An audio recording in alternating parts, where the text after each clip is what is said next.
The first feature I wanted in my kitchen was to remove the wall in between the family room and the kitchen, so I felt a part of the space when I was in there cooking for the rest of the family.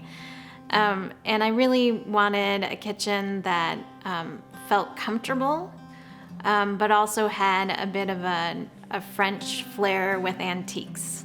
Damon's designers helped us tremendously with exploring different layouts, what might work well for how Cheryl likes to cook and how we like to use the kitchen. Sometimes it's just a family hub. It's not necessarily a place to cook all the time, but it's a hangout spot now. Before it was very secluded from the rest of the house. The Heasley Property team came in and really worked with us through multiple iterations to get both the style and the function we wanted.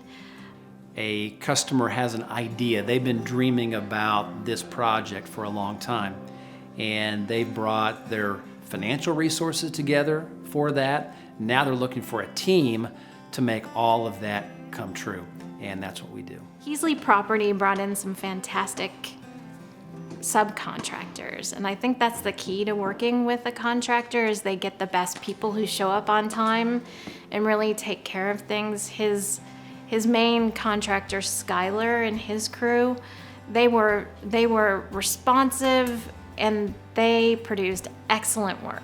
I really liked on this job how much we opened it up compared to what it was when we first got here.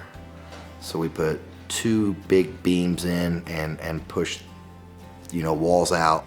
The placement of where the refrigerator and sink were, we definitely moved those. The one challenge in this kitchen was that this space that we're sitting in now was a little bit too narrow for an eat-in kitchen. And so we had to get creative with the design, and that's where Cheryl Cobb came in. We ended up bumping into the dining room a few feet to widen this space to accommodate this table and room to move around it. We bumped into that room and utilized part of the laundry room and part of the dining room, and were able to enlarge the kitchen substantially. And that gave a wonderful opportunity then for a breakfast bar and the microwave right next to the fridge. So at the end of the day, it all turned out just better than we could have hoped and dreamed. The value that Molly Fisher brought as a designer was fantastic. It really kept us both on budget, but she was careful to understand my style and bring in elements that I would like. We just took her desires and wishes, and we knew that she loves cooking and spending time in the kitchen and with her family. And that just gave us a springboard to start and pull everything else together. To me, custom is drawing up, or when the homeowner draws a picture, and then we put it and we make it real life. We can see the kitchen basically almost done in our minds, and it just helps to sell the idea when you have that confidence inside that you know it's going to have wonderful results.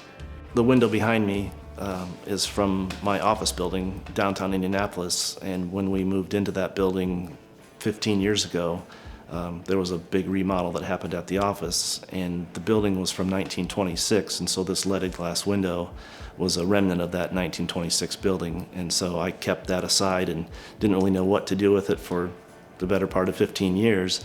And then when we had the opportunity to do this kitchen remodel, we thought, well, that's a perfect place to put it, and it worked out great. The cabinets are the inset door style. The hardware we chose is crystal and polished brass. So all these design elements just come together to really have a classic feel that will really be timeless. Before we had a relatively small table in a rather cramped kitchen. Now it's wide open. Giving the space for me to have the huge stove that I wanted was really important. I love it back there, but the heart of what I'll like in the future, I think, is right here at this table, because we can put our whole family here and just sit here for hours.